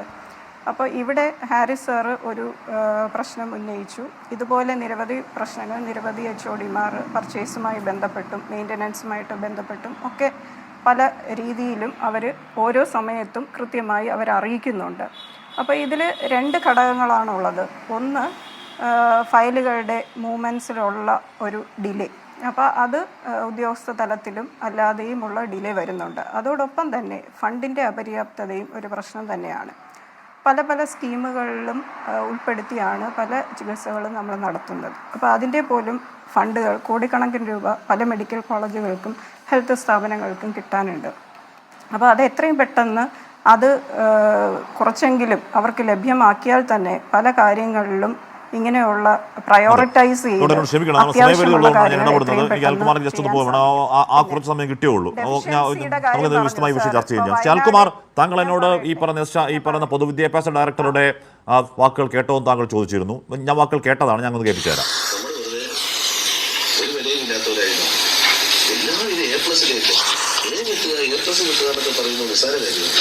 ഇന്ന് 69,000 പേര് എല്ലാ പ്രാവശ്യം A+ കിട്ടുക എന്ന് വെച്ച് കഴിഞ്ഞാൽ എനിക്ക് നല്ല ഉറപ്പുണ്ട് അക്ഷരം കൂട്ടി വായിക്കാൻ അറിയാൻ പറ്റാത്ത കുട്ടികൾ വരെ അതിനകത്തുണ്ട്. ഞാൻ കേട്ടതാണ് ശ്യാൽകുമാർ. എന്താണ് അക്ഷരം കൂട്ടി വായിക്കാൻ അറിയാത്ത കുട്ടികൾ വരെ അതിലുണ്ട് എന്ന് പറഞ്ഞ പൊതുവിദ്യാഭ്യാസ ഡയറക്ടറാണ്. എന്തെങ്കിലും നടപടി അതിന്റെ പേരിൽ അദ്ദേഹത്തിന്റെ പേരിൽ ഉണ്ടായത് എനിക്കറിവില്ല. പോട്ടെ ശ്യാൽകുമാർ, ചുരുങ്ങിയ വാക്കുകൾ ഇത് പ്രശ്നപരിഹാരത്തിനുള്ള വേദിയാക്കലാണ് വേണ്ടത്. ആരുമാരെയും മോശമാക്കാൻ ശ്രമിക്കുന്നതല്ല, ആരുമാരെയും ഇല്ലാതാക്കാൻ നോക്കുന്നതുമല്ല. ശ്യാൽകുമാർ, അല്ല, നിങ്ങളുടെ ചർച്ചയിൽ ഒരു കോമ്പോസിഷൻ എന്തായിരുന്നു? എം.എൻ. കാരശ്ശേരിക്ക് ഇതിലെ സംഭാവന എന്താ? അദ്ദേഹം ആദരണീയനാണ്, അദ്ദേഹത്തിൻ്റെ മേഖലയിൽ അദ്ദേഹം സർവാദരണീയനാണ്, ഞാനും ബഹുമാനിക്കും, നല്ല എഴുത്തുകാരനാണ്. പക്ഷേ ഇന്നത്തെ ഈ ചർച്ചയിൽ അദ്ദേഹത്തിൻ്റെ പങ്കെന്താ? ഞങ്ങളെ ആക്ഷേപിക്കുക, കേരളത്തിലെ സർക്കാരിനെ ആക്രമിക്കുക. ഞാൻ അദ്ദേഹത്തോട് ചോദിക്കുകയാണ്, 2898 സർജറി ആ മേഖലയിൽ, യൂറോളജി മേഖലയിൽ ഒരു കൊല്ലം നടന്നു. ഒരു മാസം ശരാശരി 250 സർജറി നടക്കുന്ന സ്ഥലമാണെന്ന് അദ്ദേഹത്തിന് അറിയാവും. ഈ വർഷം തന്നെ 2025 നടന്ന സർജറി 1327. ഇപ്പം ഈ കഴിഞ്ഞ മെയ് മാസത്തിൽ ഇപ്പം വരെ ഈ ജൂണിൽ ഇതേവരെ 242 സർജറി. അതിലൊരു സർജറിയാണ് മുടങ്ങിയത്. പല സർജറി നടക്കുന്നു. ഒരു യന്ത്രത്തിലെ ശരി, നമുക്ക് ആ കണക്കെടുത്ത് വിശദമായി ചർച്ച ചെയ്യാം. എന്റെ സമയം കഴിയണം, എന്നോട് ക്ഷമിക്കണം എന്നോട്. പക്ഷേ അല്ല, ഞാൻ പറഞ്ഞ കാരശ്ശേരി മാഷി നമ്മൾ ചർച്ചയ്ക്ക് വിളിച്ച് കാരശ്ശേരി മാഷി സമൂഹത്തിന് മനസാക്ഷിയായി നിൽക്കുകയാണെന്നേ. ചർച്ച ചെയ്യാതെ നിങ്ങൾ ഈ ചർച്ചക്ക് എന്ത് നിലപാടാണ് എടുക്കുന്നത്?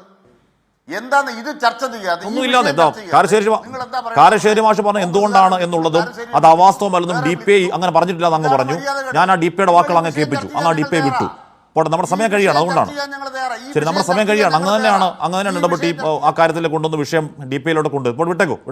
എന്റെ സമയം എന്നോട് ക്ഷമിക്കണം, നമുക്കിരിക്കാം, നമുക്ക് വിശദമായിരിക്കാം. എൻകൗണ്ടർ പൂർണ്ണമായ ചർച്ചയിൽ പങ്കെടുത്ത എല്ലാവർക്കും ഇനി